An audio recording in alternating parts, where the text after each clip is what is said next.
Metals below hydrogen in the reactivity series. We've talked before about the metals found above hydrogen in the reactivity series. Now we'll be talking about the metals found below hydrogen. Metals below hydrogen in the reactivity series, such as copper, don't react with water or steam.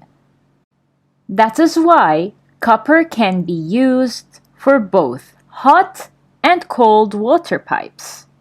So copper do not react with water or steam. That's why we can use it for the hot and cold water pipes. Pipes, as you can see here, are tubes used to convey water.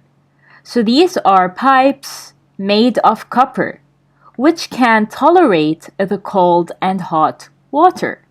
So no reaction occur in such tubes. Here this pipe is conveying water to this lake. So copper, which is found below hydrogen in the reactivity series, can be used for both hot and cold water pipes.